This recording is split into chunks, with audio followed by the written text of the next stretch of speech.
Assalamualaikum warahmatullahi wabarakatuh. Selamat malam, jumpa lagi dengan saya Tama dalam Ada Apa Gerangan. Bagaimana kabar kalian? Semoga selalu diberikan kesehatan dan juga rezeki yang cukup. Episode kali ini saya akan membacakan cerita dari Mas Pradika tentang pendakian mistis yang dialami bersama Mbak Lia. Karena dari kemarin memang sudah banyak yang menanyakan cerita ini, jadi langsung saja kita simak ceritanya. Oh iya, kita awali dulu dengan berdoa agar tidak ada gangguan selama menyimak ataupun setelahnya. Berdoa selesai, dan mari kita simak saja cerita lengkapnya.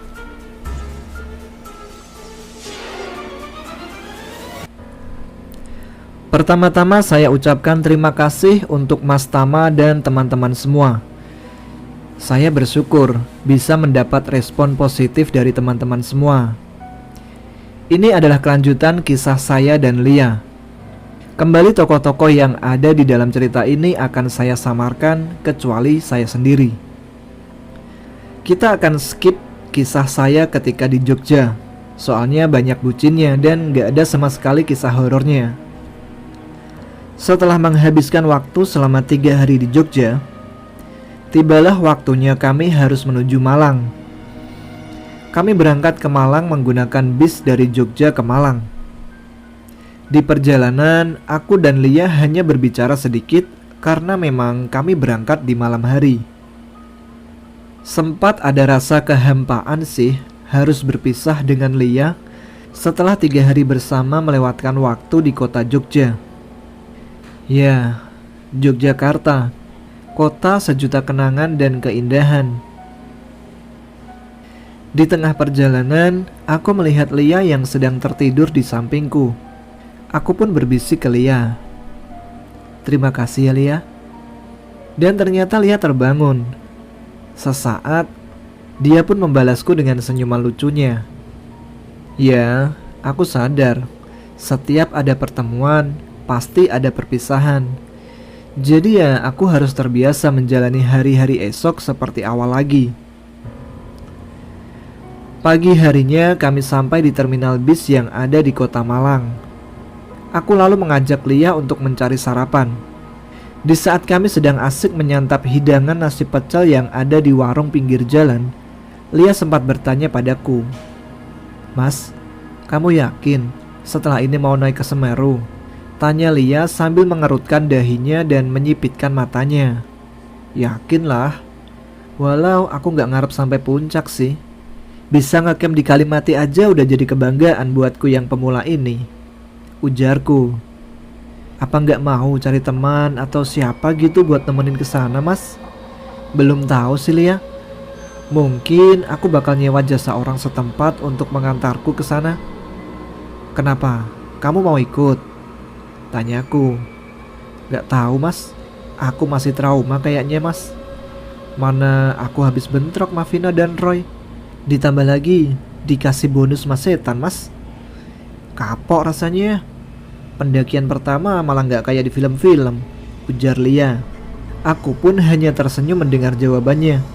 Dalam hatiku sih fix si Lia gak bakal mau naik gunung lagi. Dan kayaknya ini adalah pertemuan terakhirku dengan dia. Ya, aku cuma bisa menegaskan dalam hati istilah pujangga cinta yang melegenda. No woman, no cry. Singkat cerita, kami pun selesai menghabiskan sarapan kami di pagi itu. Aku pun langsung mencari taksi untuk mengantarkan Lia. Awalnya sih dia menolak, tapi aku berusaha menegaskan aku harus mengantarkan dia sampai ke rumah dan berpamitan ke orang tuanya. Singkat cerita, akhirnya kami sampai di depan pintu pagar rumah Lia. Sontak, aku terkejut melihat keadaan rumah Lia. Dalam pikiranku, buset, ini rumah gede banget. Pekarangan rumahnya aja udah kayak taman di kantor tempat aku kerja. Mana tiang rumahnya aja udah segede batang pohon yang ada di hutan belantara Kalimantan.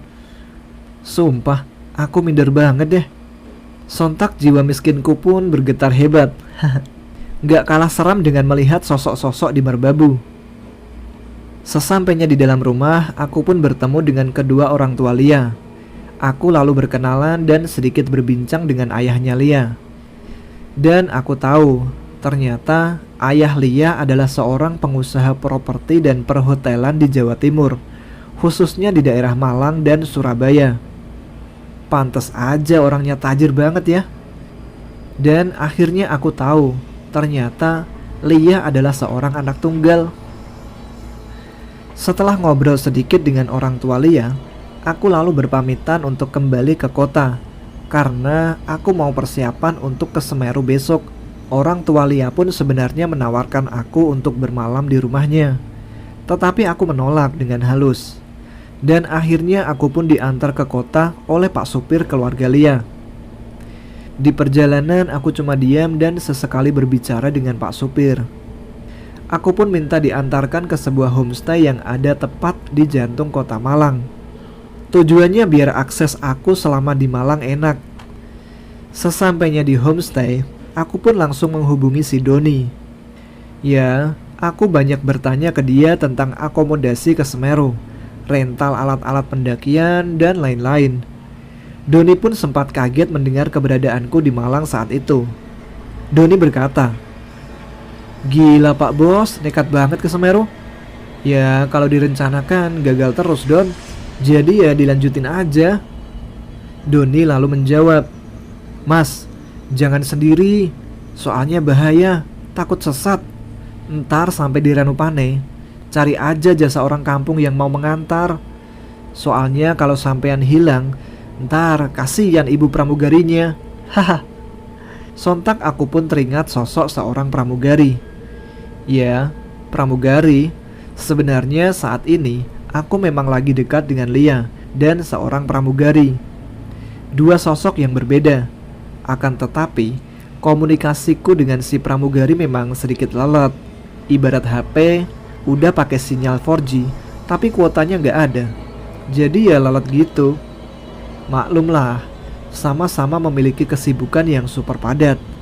Dianya terbang terus, akunya juga sibuk dengan pekerjaanku. Mana job set tempat aku bekerja jaraknya jauh dari bandara, sekitar 5 jam perjalanan. Jadi untuk ketemu itu langka banget waktunya. Cuman bisa komunikasi lewat medsos dan telepon. Itu pun jarang banget. Walaupun dia sering sih kasih foto saat lagi di pesawat dengan kata-kata, "Salam rindu dari ketinggian 4000 mdpl buat kamu yang ada di tambang." Kadang bisa senyum-senyum sendiri sih liatnya. Oke, kita lanjut ke cerita. Setelah semua persiapanku beres untuk mendaki ke Semeru, aku pun beristirahat sejenak. Aku lalu terbangun oleh suara adzan maghrib. Setelah selesai sholat maghrib, aku berencana ingin berkeliling kota Malang sambil mencari makan malam. Pada akhirnya aku singgah di salah satu kafe yang memang sedang ramai pengunjung, ditambah sajian live music akustik pada malam itu. Selagi asik makan, HP-ku pun berbunyi. Sontak aku terkejut, karena pada saat itu ternyata Lia yang nelpon. Aku pun jadi senyum sumringah. "Mas, ini dari mana aja sih? Kok dari tadi sore aku hubungi gak bisa-bisa?" ungkapnya dengan nada yang kesal. Maaf, aku tadi ketiduran Lia, jadi gak tahu kamu ada hubungin aku. Maaf ya." Jadi cowok kok gak peka banget sih? Bukannya kasih kabar atau apa gitu, ini malah hilang di telan bumi. "Sekarang ada di mana Mas?" "Aku tadi ke homestaymu, tapi masnya gak ada," kata Lia kepadaku. Sontak aku jadi senyum-senyum sendiri lagi. Dicariin cewek cantik bro, berasa jadi juragan minyak akunya. Aku lalu memberitahu keberadaanku saat itu dan Lia pun menyuruhku menunggu di kafe itu. Gak lama berselang, Lia datang bersama kedua orang tuanya. Sontak aku yang sedari tadi senyum-senyum sendiri berubah jadi agak kaku. Ya, pikiranku bakal romantis-romantisan sama Lia. Malah gagal gara-gara ada orang tuanya yang ikut. Aku pun mempersilahkan mereka untuk bergabung saat itu. Selagi mereka sedang memesan makanan, aku pun bertanya maksud dari kedatangan mereka. Lia pun hanya senyum dan sedikit malu-malu dengan wajahnya yang imut, pipi merah dan matanya yang sipit. Ayah Lia pun bercerita tentang maksud kedatangan mereka malam itu. "Maaf ya mas, mengganggu malamnya. Si Lia ini anaknya manja banget mas. Dia dari siang ngambek sama kami berdua. Soalnya Lia mau ikut ke Semeru bareng mas katanya. Udah dipaksa sama ibunya buat gak ke Semeru, tapi Lianya malah lebih galak dari ibunya." Aku pun hanya diam dengan wajah yang berwibawa dan sok cool gitu di hadapan bapak Lia. "Yakin nih Lia, mau naik ke gunung lagi? Gak kapok? Gak capek atau trauma?" Tanyaku ke Lia. "Gak kapok kok. Asal gak usah ke puncak. Kita ngecamp aja mas, di Rakun sama Kalimati. Pasti seru. Soalnya aku yakin mas sama aku itu gak bakal sanggup ke puncak dengan medan yang begitu." Aku pun lalu menjawab, "Ya, aku sih oke aja, asal bapak sama ibu kasih izin." Bapak Lia lalu menjawab, "Kami sih kasih izin aja mas. Makanya saya dan ibu datang ke sini untuk menitipkan. Jaga Lia saat di Semeru nanti ya," ujar bapak Lia. Lia pun terlihat senang, tapi tidak dengan aku. Aku cuma diam dan berlagak sok cool, seakan semuanya biasa-biasa saja. Padahal dalam hati senang banget. Aku pun bertanya ke Lia, "Tapi gimana persiapanmu? Kan peralatanmu kurang, apalagi waktu di Merbabu kemarin." Tanyaku ke Lia. Lia pun antusias menjawab, "Udah mas, tenang. Tadi sore aku udah belanja keperluan dan peralatan kok. Masih tadi sore dihubungin gak bisa. Padahal kan aku mau minta ditemenin," ujar Lia ke aku. Aku pun cuma tersenyum dan dalam hatiku berucap, "Selamat tinggal ibu pramugari. Sekarang ada Lia nih." Tawaku puas seperti lagi kena jackpot besar. Setelah obrolan santai di kafe pada malam itu, ayah Lia pun mengajakku untuk bermalam di rumahnya. Sekalian beliau mau memintaku untuk mengecek perlengkapan Lia. Sontak aku menyetujuinya. Aku teringat omongan pria Mapala dari Jogja yang bertemu di Merbabu. Ya, aku takut. Siapa tahu Lia ada membawa jimat atau benda terlarang yang bisa mengundang makhluk gaib di Semeru. Setibanya di rumah Lia, aku pun langsung mengecek perlengkapan Lia. Aku pun bertanya, "Kamu gak bawa yang aneh-aneh kan? Kayak jimat dan lain-lain? Atau gak lagi datang bulan kan?" Lia pun menjawab, "Enggak mas, aku mana percaya sama hal klinik kayak gitu. Lagian, aku kan lama kuliah di luar negeri. Mana ada hal-hal kayak gitu di sana. Soal datang bulan, aku baru beres kok sekitar 10 hari yang lalu," jawab Lia dengan senyum yang indah malam itu. Setelah beres mengecek semua perlengkapan, kami pun berpisah ke kamar masing-masing untuk beristirahat, karena besok pagi sekali kami bakal langsung berangkat ke Ranupani. Keesokan paginya aku pun dibangunkan Lia. Ya seperti biasa, dia mengingatkanku untuk menjalankan sholat subuh. "Mas, bangun mas. Tidur kok ngebul banget. Ayo, sholat subuh dulu, terus siap-siap buat berangkat," ujar Lia kepadaku pagi itu. Aku pun membalas dengan kata-kata sedikit gombalan. Apa aku ada di surga ya? Pagi-pagi udah disambut bidadari. Dan Lia hanya tersenyum manis melihatku. Sampai sekarang juga masih suka aku pakai gombalan itu kalau Lia bangunin aku untuk sholat dan berangkat kerja. Tapi bedanya, responnya dulu sama sekarang beda. Kalau dulu sih dia senyum manis kalau digombalin kayak gitu.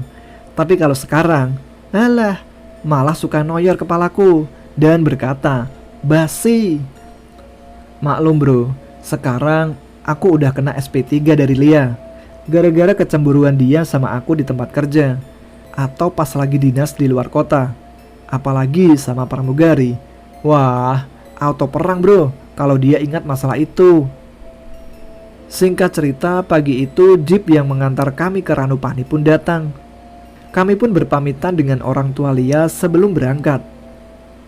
Di perjalanan kami sempat singgah di kota tradisional dan minimarket untuk membeli logistik, dan tak lupa kami membuat surat keterangan sehat di salah satu klinik di tengah perjalanan kami.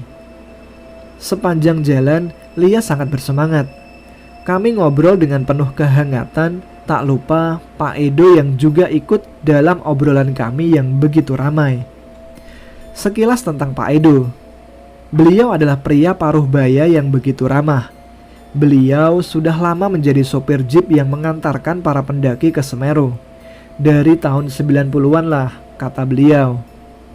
Beliau juga hafal banget spot-spot bagus untuk berfoto yang ada di tengah perjalanan menuju Ranupani. Sesampainya di Ranupani, kami langsung ke pos perizinan. Setelah beres, kami pun langsung menunggu jadwal pengarahan dari tim petugas Semeru. Setelah rangkaian acara selesai, kami pun bersiap untuk mendaki. Tapi sebelum mendaki, datanglah 2 orang pemandu Semeru menghampiri kami. Sebut saja Pak Iwan dan Pak Nanang. Aku pun terkejut. Ternyata orang tua Lia sudah dari kemarin menghubungi mereka untuk memandu perjalanan kami selama di Semeru. Aku sih senang aja, gak perlu repot mencari pemandu. Plus juga gak mesti nego lagi, soalnya mereka berdua udah dibayar oleh bapaknya Lia. Emang enak ya bro, jadi orang berada, tinggal telepon langsung tersedia. Akan tetapi, beda dengan sikap Lia. Lia sedikit bad mood saat itu. Dia berkata, "Alah, gak bakalan bisa mesra-mesraan kalau gini. Kenapa mesti dikawal sih?" Aku cuma bisa menenangkan dan memberi sedikit penjelasan kepada Lia. Setelah itu, kami langsung mendaki dan kita mulai petualangan ini. Awalnya di jalur pendakian, semua terasa baik-baik saja.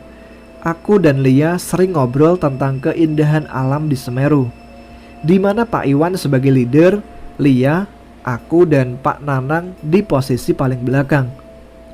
Pak Iwan orang yang paling banyak bercerita tentang pengalaman beliau, sedangkan Pak Nanang hanya banyak diam dan menyimak pembicaraan kami. Aku pun sempat agak heran dengan sikap Pak Nanang yang sedari tadi seperti orang yang sangat waspada. Sesekali aku pun sering melihat ke belakang, melihat keberadaan Pak Nanang.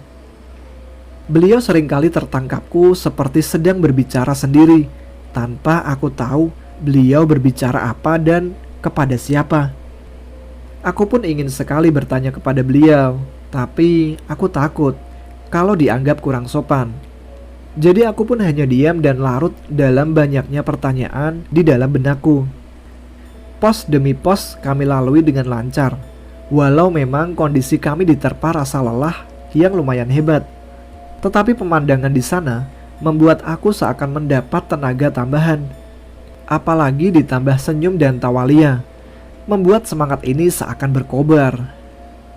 Sesekali aku bertanya kepada Lia tentang keadaannya. Dia menjawab masih kuat dan masih semangat. Sampai tibalah kami di jembatan merah sebelum pos 3.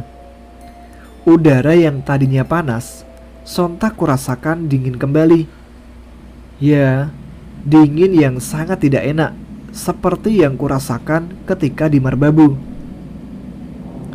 Aku masih berusaha acuh akan keadaan tersebut, karena aku gak mau merusak momen dan keceriaan Lia.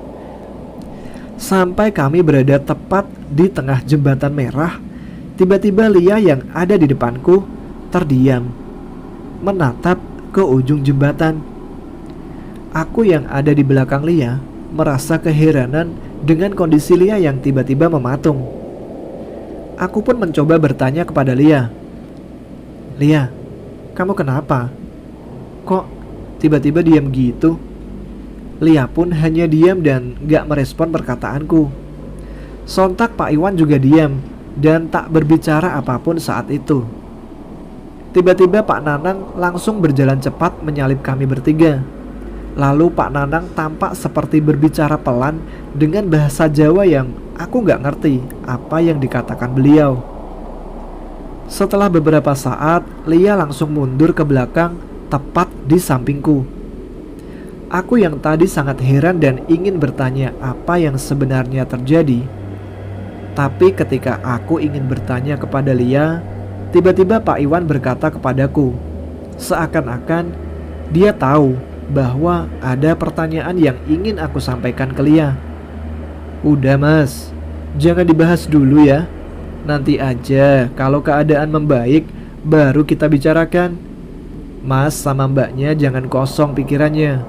Perbanyak berdoa dan nikmatilah keindahan yang telah Tuhan turunkan kepada kita ya. Isi pesan dari Pak Iwan. Setelah beberapa saat, Pak Nanang kembali ke belakang dan sedikit menepuk pelan bahu Lia. Sontak, Lia pun seakan-akan tersadar dan kembali seperti semula. Tapi ada yang aneh dengan Lia. Dia mulai sedikit diam dan hanya menjawab seadanya kalau ditanya. Plus jadi tambah manja. Setelah kejadian itu, kami lanjut berjalan hingga melewati beberapa pos dan semua kembali normal. Tak terasa sore pun datang, dan dari atas bukit kami melihat keindahan Ranukumbolo yang sangat melegenda. Aku dan Lia pun langsung bersemangat ingin segera sampai ke sana. Sekitar hampir jam 6 sore, kami pun tiba di Ranukumbolo. Sepotong keindahan surga yang Tuhan titipkan kepada kita semua untuk kita jaga. Keindahan yang luar biasa dan benar-benar membius mata. Di mana aku yang dulunya hanya bisa melihat dari layar TV atau HP-ku saja, tapi kini aku benar-benar berada di sana. Sontak aku langsung sujud syukur di sana, seakan mimpi yang jadi nyata. Lama aku bersujud dengan penuh rasa haru. Ketika aku bangkit, aku pun tiba-tiba tersadar karena Lia ternyata sudah ada di sampingku dan tersenyum indah. Senyuman indah di merbabu itu datang lagi, membuat momen kali ini begitu sempurna. Lia pun berkata, "Mas, makasih ya udah bawa aku ke potongan surga yang Tuhan taruh di bumi." Aku cuma terdiam dan memegang tangannya. Kami pun duduk terdiam beberapa saat di tepi danau Ranukumbolo sambil menikmati indahnya senja itu. Setelah itu, kami bangkit dan ternyata Pak Iwan dan Pak Nanang sudah memilihkan salah satu spot untuk membuat tenda. Agak sedikit menjauh dari danau mengarah ke Tanjakan Cinta. Memang saat itu sudah banyak sekali tenda-tenda pendaki yang sudah berdiri kokoh di dekat danau. Kami pun bergegas menuju Pak Iwan dan Pak Nanang. Setelah 2 tenda kami jadi, aku lalu melihat kembali ke arah Lia. Ya, seperti biasa, Lia sibuk dengan acara masaknya. Tak lupa juga dia telah menyiapkan cemilan dan juga kopi untuk kami bertiga. Lia berujar kepada kami, "Buat Pak Iwan sama Pak Nanang, gelas yang merah ya. Kalau gelas yang biru, buat Mas Dika." Sontak Pak Iwan menjawab, "Loh, emang kopinya beda ya mbak? Apa jangan-jangan ada sianidanya ini?" ujar Pak Iwan sambil bercanda. Lia pun menjawab, "Kopinya sama pak, cuman cara membuatnya yang berbeda," kata Lia. Pak Iwan pun kembali bertanya, "Berbeda? Beda apanya mbak?" tanya Pak Iwan. Lia pun kembali menjawab, "Ya, beda pak. Soalnya kopi yang ada di gelas biru itu diisi dengan cinta dan kasih sayang di setiap adukannya," kata Lia sambil tersipu malu. Sontak tawa Pak Iwan dan Pak Nanang pecah. Pak Nanang yang pendiam pun ikut bicara, "Wah, undangannya ditunggu Mas Dika." Aku pun cuma terdiam dan merasa malu-malu. Gak terasa malam pun mulai datang. Seperti biasa, Lia langsung sibuk menyuruhku untuk sholat. Di tenda dia juga sudah menyiapkan perlengkapan sholatku. Kembali si Lia membuatku kagum. Dia pun berucap, "Mas, ayo sholat. Semuanya sudah kusiapkan di tenda. Aku mau masak dulu ya buat kita semua. Jangan lupa berdoa ya." ujarnya. Aku pun heran dan merespon. Oh, iya ya. Emang mau nitip doa apa? Tanyaku. Lia pun menjawab. Ya, doa yang baik lah mas. Jangan lupa juga doa buat kita. Hehe. Ujar Lia tersenyum dan mengedipkan sebelah matanya kepadaku, lalu meninggalkanku untuk bersiap memasak. Aku cuma terdiam dan berpikir, aduh, ada apa gerangan ini dengan Lia? Setelah selesai sholat, aku pun keluar dan berniat membantu Lia memasak. Akan tetapi, Lia menolak dan berkata, ini tugasnya cewek, sana Gi, kumpul sama Pak Iwan sama Pak Nanang. Tegasnya kepadaku dengan mimik yang galak. Aku pun menjawab, iya, ternyata di balik muka imutmu ada juga sisi galaknya ya. Lia pun hanya tersenyum. Aku pun bergabung sama Pak Iwan dan Pak Nanang yang sedang asik ngopi dan menikmati rokok kreteknya. Saat kami sedang asik ngobrol, aku pun kembali penasaran dan ingin bertanya tentang kejadian di Jembatan Merah siang tadi. Sontak Pak Iwan dan Pak Nanang terdiam. Sambil menarik nafas panjang, Pak Nanang pun coba menjelaskan kepadaku tentang apa yang terjadi. Tadi siang, ada yang mau kasih pesan mas kepada kita, kata Pak Nanang. Hah? Pesan apa pak? Terus siapa yang kasih pesan pak? Kok aku gak lihat ya? Tanyaku kepo. Ya, masnya gak bisa lihat, tapi saya, si Iwan dan si Mbak bisa lihat, kata Pak Nanang kepadaku. Aku pun terdiam sejenak dan melanjutkan pertanyaanku. Emang Lia bisa lihat makhluk halus ya pak? Dia bisa mas, walaupun gak setiap saat, karena dia belum bisa kendalikan kemampuannya, kata Pak Nanang yang melirik ke Lia yang sedang sibuk memasak. Aku pun terus merasa penasaran dan mulai banyak bertanya kepada Pak Nanang. Pak, apa aku bisa melihat juga pak sama kayak Lia? Soalnya di Merbabu, aku sempat melihat makhluk halus pak. Bukan cuma satu, tapi rombongan pak, kataku yang mulai serius bertanya. Kalau masnya kayaknya sih enggak, tapi masnya diberi kelebihan tentang kepekaan. Mas yang tadi merasakan hawa yang aneh sebelum kita sampai di Jembatan Merah kan? Aku pun hanya mendengarkan dan mengangguk. Nah, itu kepekaan mas sedang bereaksi. Tapi kalau yang di Merbabu, anggap aja itu bonus mas, kata Pak Nanang sambil tersenyum. Aku pun langsung menjawabnya. Bonus apaan pak? Serem kayak gitu. Tiba-tiba Pak Iwan langsung menyahut dan berkata, sampean memang peka mas akan kehadiran sosok yang begitu. Tapi sayangnya sampean gak peka ya akan hati wanita, ungkap Pak Iwan sambil melirik ke arah Lia yang sedang memasak. Sontak tawa kami pecah di tengah obrolan seriusku dan Pak Nanang. Aku pun mulai bercerita tentang kejadian kami di Merbabu kepada Pak Iwan dan Pak Nanang. Belum selesai aku bercerita, Lia datang dan menyuruh kami untuk makan. Kami pun langsung menyantap masakan yang sudah tersaji. Setelah makan, aku langsung menjalankan ibadahku. Dan setelah itu, aku melihat Lia yang sudah menungguku selesai sholat. Aku pun keluar tenda dan mengajak Lia mengobrol dengan Pak Nanang juga Pak Iwan. Akan tetapi pembahasan kami bukan masalah gaib, tapi malah tentang kelanjutan kisah aku dan Lia aja. Seakan-akan dua orang parubaya ini adalah ahli konsultasi percintaan. Sambil memberi wejangan tentang hubungan percintaan, aku cuma mengangguk-ngangguk dan mengiyakan semua pesan-pesan tersebut. Padahal aku dan Lia kan gak ada hubungan apa-apa. Apa aku memang gak peka ya waktu itu? Beda banget dengan reaksi Lia waktu itu. Dia seperti sumringah banget dapat pesan tersebut. Singkat cerita, Lia pun akhirnya mengantuk dan berpamitan untuk tidur duluan. Setelah Lia sudah di dalam tenda, sontak aku langsung kembali ke pembicaraan soal kejadianku di Merbabu. Saat aku menceritakan bagian tentang keinginan makhluk halus di Merbabu yang begitu bernafsu mengambil Lia, sontak Pak Iwan dan Pak Nanang terdiam. Lalu Pak Iwan menjelaskan sesuatu fakta yang sangat mengejutkanku.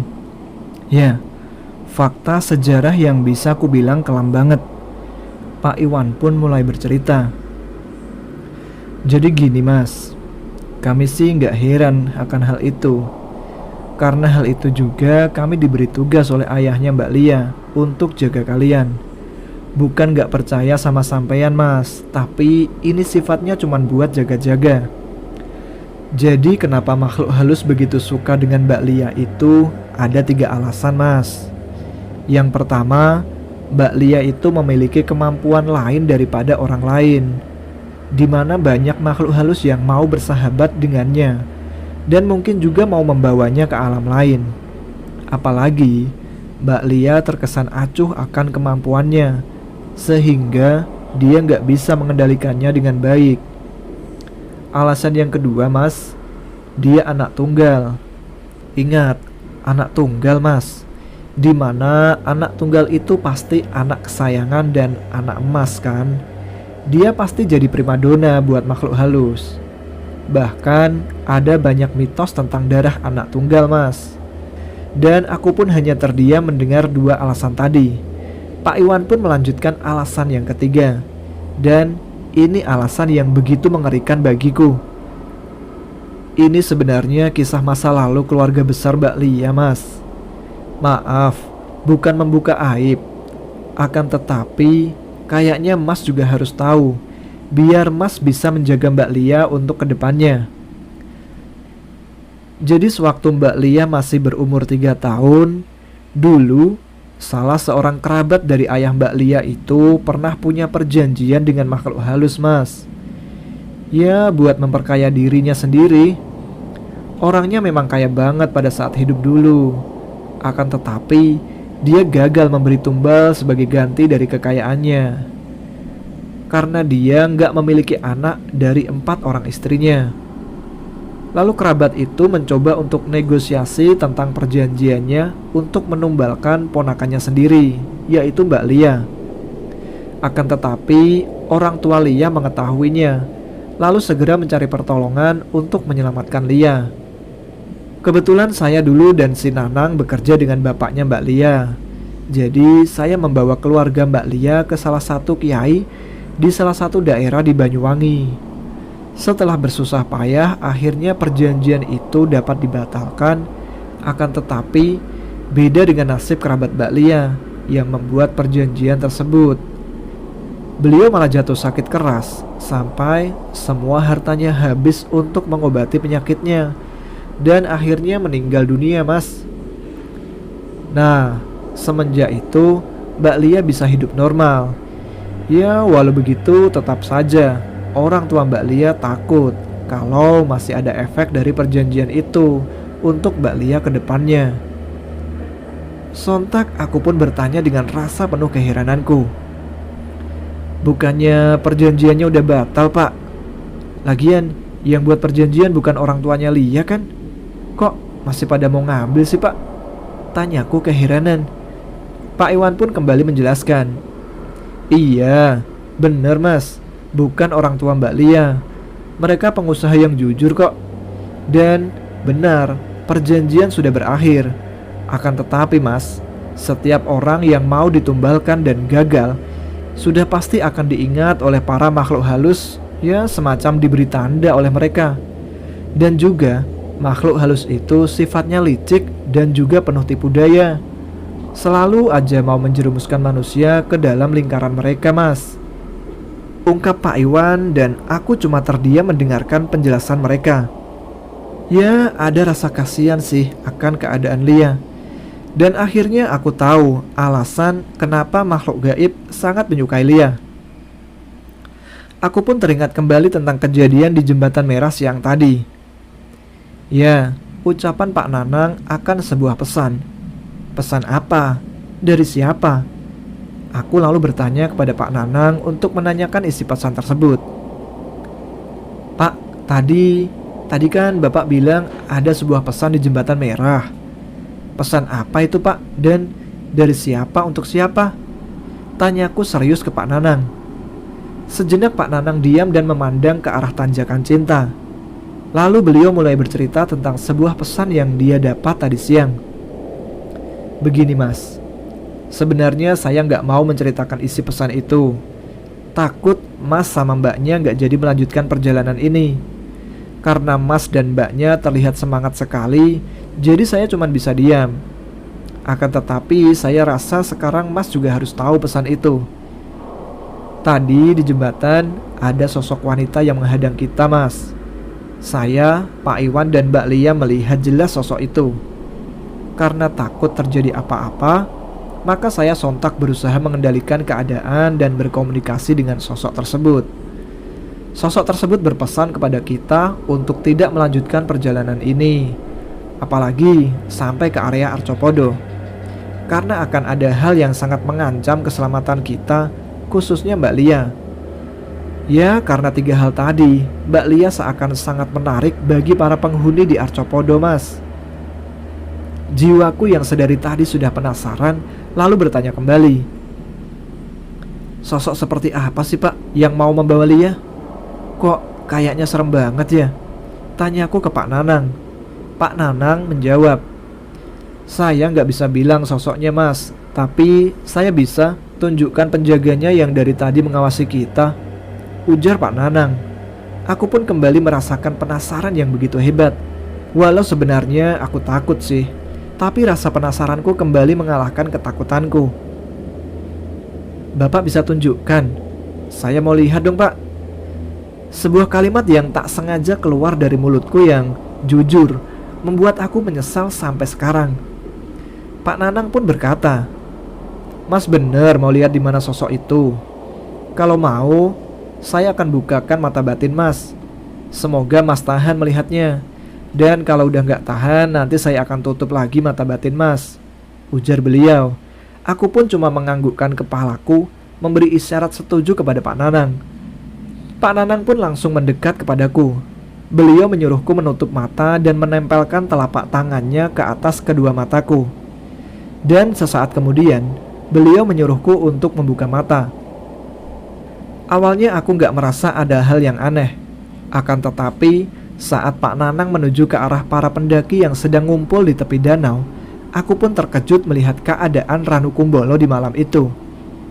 Ya, bukan cuma ramai pendaki, tapi juga ramai akan makhluk halus. Banyak sekali.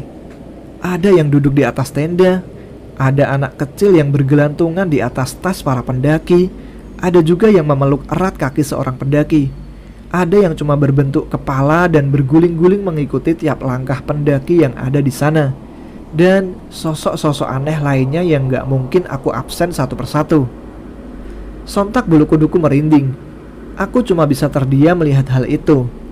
Aku pun kembali bertanya kepada Pak Nanang. Terus, sosok yang dari tadi ngawasin kita, mana Pak? Tanyaku ke Pak Nanang. Pak Nanang pun menunjuk ke arah tanjakan cinta. Aku pun langsung mengikuti arah yang ditunjukkan Pak Nanang. Sontak, jantungku berdebar kencang. Aku kaget, mau berteriak saat itu, namun Pak Iwan coba menenangkanku. Jujur, dari semua sosok yang ada di malam itu, sosok inilah yang paling keren dan menakutkan bagiku. Sosok itu berbulu hitam, dengan bola mata yang merah, ditambah dengan taring yang begitu panjang. Ya, sosok itu cuma diam di dekat tanjakan cinta dan terus menatap ke arah tendaku dan Lia. Di saat bersamaan, sosok tersebut pun memalingkan pandangannya ke arah kami. Sosok tersebut langsung melototkan matanya ke arah kami dan tersenyum, seakan menyapa kami pada malam itu. Aku yang sudah ketakutan pun langsung memejamkan mataku dan meminta untuk ditutup kembali mata batinku. Jujur udah gak sanggup aku melihatnya. Sesaat setelah mata batinku ditutup, aku jadi malah ketakutan, walau pandanganku sudah normal seperti semula. Aku pun bertanya langkah apa yang harus kita lakukan agar selamat. Pak, terus kita gimana ini Pak? Aduh, kok jadi ngeri kayak gini sih Pak? Kataku kepada mereka. Pak Nanang pun berucap, sebaiknya besok pagi kita langsung turun dan gak usah meneruskan perjalanan ini, ujar beliau. Aku pun langsung setuju, bahkan memberikan saran untuk turun malam ini juga. Namun beliau menolaknya, karena perjalanan malam sangat berbahaya. Apalagi Kita semua sudah tahu tentang keadaan Lia dan apa pesan yang sudah disampaikan oleh sosok yang ada di jembatan merah. Setelah itu, tepat waktu memasuki jam 10 malam, aku pun langsung berpamitan kepada Pak Nanang dan Pak Iwan untuk tidur, karena aku kembali merasa ingin pagi cepat datang. Jujur rasanya malam ini udah aneh banget, apalagi keadaan sunyi sudah mulai terasa dan kabut kembali datang. Pak Nanang dan Pak Iwan cuma berpesan untuk memperbanyak membaca doa, dan apabila terjadi sesuatu, maka aku harus cepat memberitahu mereka di tenda sebelah. Aku pun mengiyakan dan kembali bertanya, "Terjadi sesuatu, Pak?" "Maksudnya gimana, Pak?" tanyaku kepada mereka. Mereka pun menjawab, "Kayaknya bakal jadi malam yang panjang ini, Mas." "Mas siap-siap aja ya," ungkap Pak Iwan. Rasa takutku pun kembali lagi. Aku teringat tentang sosok berbulu yang sedari tadi sudah memantau kami. Sesampainya di dalam tenda, aku pun melihat ke arah Lia yang sudah tertidur. Lia terlihat baik-baik saja. Aku pun menyiapkan peralatan tidurku. Saat semua siap dan aku mau memejamkan mata, tiba-tiba suasana hening seakan berubah menjadi mencekam. Muncul bau amis, busuk yang begitu tercium hebat. Sontak juga keadaan di dalam tenda terasa begitu panas. Aku pun berusaha bertahan dengan keadaan itu. Dengan hanya memejamkan mata, kembali terdengar olehku adanya suara gamelan Jawa yang terasa jelas banget aku mendengarnya. Aku yang mulai takut tidak berani mengecek keadaan di luar. Pikirku saat itu, apa Pak Iwan dan Pak Nanang juga mendengar ya? Saat suara gamelan semakin lama semakin jelas terdengar, aku merasa seakan sudah ada banyak sekali kumpulan orang di depan tendaku. Hal yang begitu nampak jelas ada terlihat dari bayangan mereka yang seakan tergambar jelas dari dalam tenda. Ya, bayangan itu seperti bayangan pasukan kerajaan zaman dulu. Pasukan yang sering aku tonton di film-film.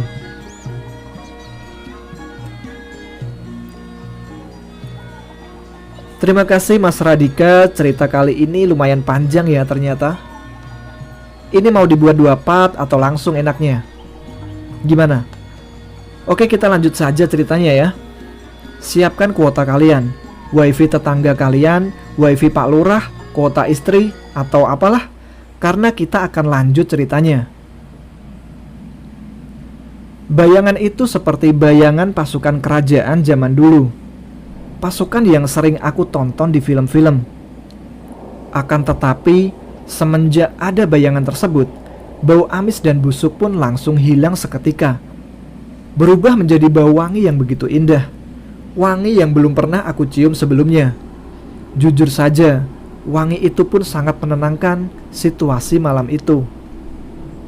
Walau bayangan yang ada di luar tenda masih jelas nampak terlihat, rasa takut yang masih menguasai badan ini dan juga ditambah pikiran yang sangat kacau malam itu membuatku merasa ingin pingsan.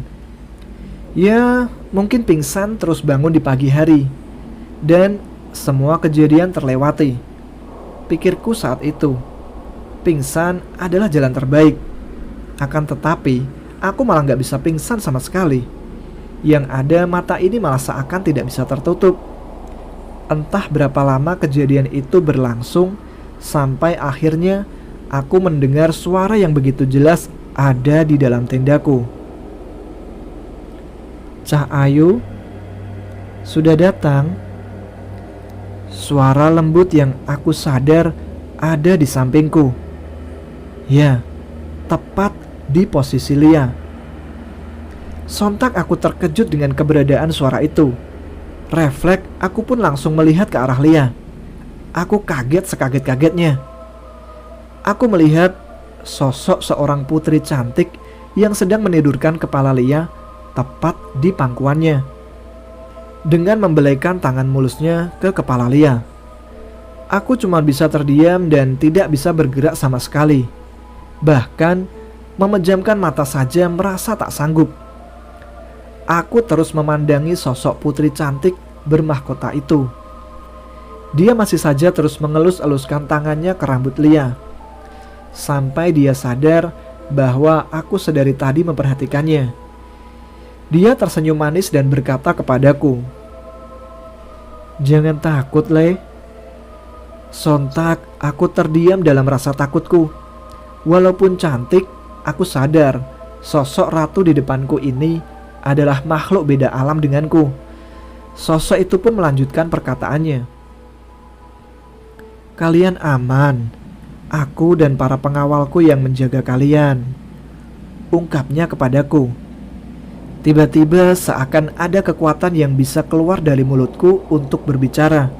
Padahal sedari tadi jangankan untuk bicara, memejamkan mata saja rasanya nggak bisa. Aku pun langsung bertanya, Maaf, Ratu siapa? Dan mau apa?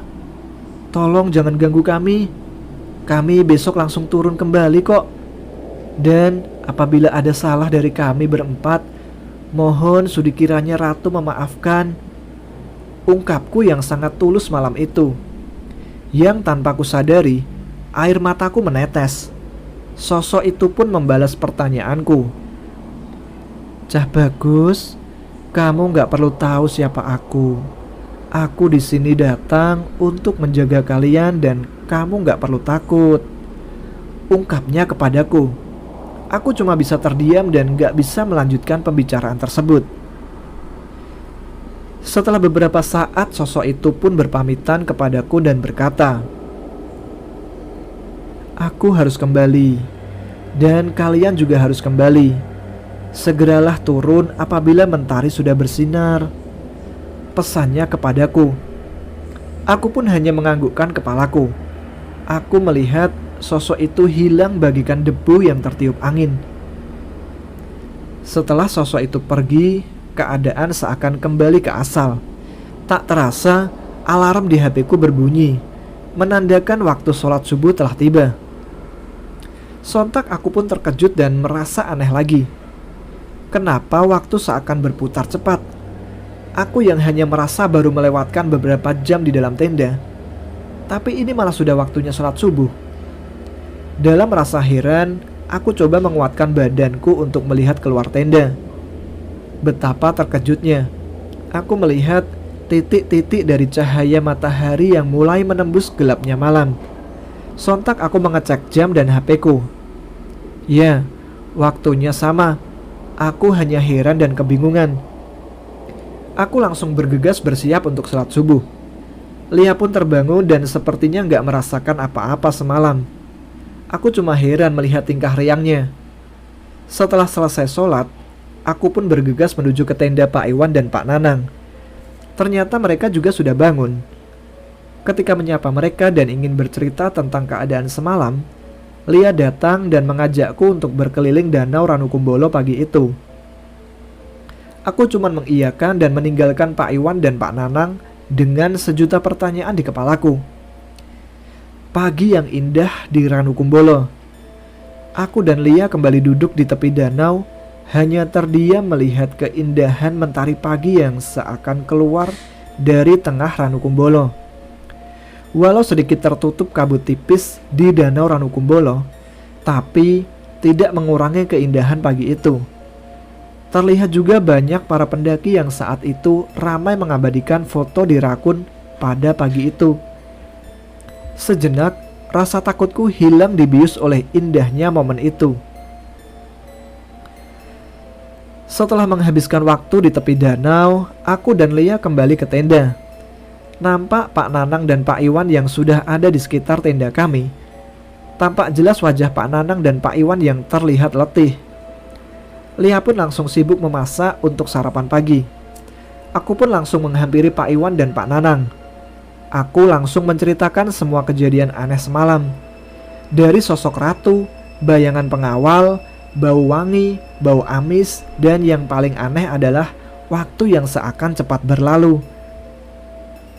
Pak Iwan dan Pak Nanang pun hanya tersenyum. Dan Pak Iwan cuma memberiku jawaban singkat. "Mungkin sampean dipindahkan sementara ke dimensi lain, Mas, supaya aman," ungkapnya yang membuatku heran dan merinding kembali. Apa aku semalam berada di alam gaib ya? Begitulah pertanyaan yang hadir di kepalaku saat itu. Aku pun langsung bertanya kembali kepada mereka berdua tentang apa saja yang terjadi semalam setelah aku masuk ke dalam tenda. Dan aku benar-benar terkejut. Ternyata kejadiannya sangat berbeda dengan apa yang kualami. Nanti kalau ada kesempatan dan diberi izin oleh Mas Tama, aku bakal bercerita tentang apa yang dialami Pak Iwan dan Pak Nanang malam itu ya. Ya, semua kejadian aneh yang tergambar jelas lewat penjelasan Pak Nanang sampai mereka pun nampak kelelahan. Singkat cerita, setelah sarapan, aku yang benar-benar merasa lelah karena tidak tidur semalaman pun mengajak Lia untuk turun. Lia, kita turun aja ya, gak usah lanjut, ungkapku ke Lia. Lia sontak terkejut dan bertanya, "Lah, kenapa mas? Kan niatnya mau lanjut, minimal sampai kali mati. Mas sakit ya?" Tanyanya kepadaku. Aku pun cuma menjawab, "Enggak kok, aku cuma udah gak sanggup lagi buat lanjut," kataku ke Lia. Lia langsung mengecek keadaanku. "Mas ini lagi sakit ya? Ini badannya mulai demam, mukanya juga pucat. Ayo kalau gitu, kita siap-siap balik," ungkap Lia yang terlihat panik. Setelah membereskan semua perlengkapan, sekitar jam 8 pagi kami langsung turun. Perjalanan yang lambat sekali, karena aku yang banyak meminta istirahat. Ya, jujur, badanku mulai terasa demam saat itu. Ditambah lagi kondisiku yang tidak tidur semalaman. Lia terlihat begitu khawatir. Dia juga begitu perhatian denganku. Sepanjang jalan Lia selalu mengawasiku dan begitu perhatian kepadaku. Singkat cerita, kami sampai di base camp sekitar jam 2 siang. Setelah selesai urusan kami di base camp, Pak Iwan langsung mengajak kami beristirahat di rumahnya, yang ternyata tidak terlalu jauh dari base camp. Mungkin sekitar 150 meter. Dalam perjalanan menuju rumah Pak Iwan, aku yang dari tadi sudah berusaha bertahan dengan kondisiku yang lemah, akhirnya pingsan. Pingsan yang kuharap datang di malam tadi, malah datangnya telat di siang hari. Setelah sadar, aku ternyata sudah ada di dalam kamar di rumah Pak Iwan. Terlihat jelas Lia yang tertidur di sampingku saat itu. Aku pun berusaha untuk berdiri, karena jujur aku merasa haus sekali. Tapi apa daya, badanku masih lemas. Melihat pergerakanku, Lia pun terbangun dan menangis. Aku berusaha menenangkannya dan meminta segelas air. Ternyata, aku pingsan cukup lama. Lebih dari 12 jam. Sempat mau dibawa Lia ke rumah sakit, tapi ditahan oleh Pak Iwan. Setelah aku sadar, Pak Iwan langsung menghampiriku dan membawa secangkir air yang telah didoakan. Setelah beberapa saat, kondisiku membaik dan aku pun mengajak Lia untuk kembali. Lia pun mengiyakan ajakanku. Setelah berpamitan kepada Pak Iwan dan Pak Nanang, kami pun kembali ke Malang dengan menggunakan jeep Pak Edo. Di perjalanan Lia bercerita tentang pingsannya aku. Dia juga tahu apa yang terjadi sewaktu di Ranukumbolo dari cerita versi Pak Iwan. Akan tetapi dia belum tahu cerita tentang ratu dan pengawalnya. Dia juga bercerita tentang kemampuan anehnya. Bahkan sampai saat ini, aku sering sekali membuat candaan ke Lia. Aku sering bertanya kepadanya, "Lia, lebih seram mana? Hantu luar negeri sama hantu Indonesia?" Tanyaku ke Lia. "Ya, seram hantu Indonesia lah. Kalau hantu luar, bajunya keren-keren," kata Lia. Aku pun menjawab, "Dasar cewek hedon, gak cinta sama produk-produk Indonesia kamu ini." Ya, itulah sepenggal kisahku di Semeru bersama Lia. Mohon maaf apabila ada salah kata dalam penulisannya. Maaf banget juga gak bisa menyisipkan fotoku bersama Lia. Dan takut karena setelah kejadian di Semeru, Lia sangat trauma dan gak mau naik gunung lagi. Terus juga yang mau tahu jelasnya hubunganku dengan Lia, nanti kita bahas di kolom komentar aja. Oh iya, saya juga janji nanti kalau sudah tembus 70.000 subscribernya, insya Allah saya bakal kasih cerita pengalaman survei saya di pedalaman hutan Pegunungan Meratus di Kalimantan, di mana saya bertemu dengan kampung kutukan yang semua rumahnya menjadi batu. Oke? Terima kasih Mas Tama, semoga makin sukses dan gak capek baca cerita saya ya. Oke, terima kasih Mas Dika untuk kelanjutan ceritanya. Jadi Mas Dika dan Mbak Lia saat ini sudahlah, biar nanti kalian tanya-tanya saja lewat kolom komentar ya, sekalian meramaikan. Terima kasih teman-teman yang sudah menyimak episode kali ini. Untuk yang penasaran dengan kisah Mas Dika ketika survei di pedalaman Gunung Meratus, Kalimantan, tampaknya harus sedikit bersabar menunggu sampai channel ini 70.000 subscriber ya. Mudah-mudahan sih bisa cepat menuju angka tersebut. Salam untuk Mbak Tri Wahyuni, Mbak Ria Rio, dan Mas Bayu Visaka yang menjadi komentar pertama di episode sebelumnya. Baiklah, sampai di sini dulu episode panjang kali ini. Bagi yang tidak ingin ketinggalan episode selanjutnya, silahkan subscribe dan aktifkan notifikasinya. Jumpa lagi dengan saya Tama di episode selanjutnya. Tetap semangat, jaga kesehatan, selamat malam. Assalamualaikum warahmatullahi wabarakatuh.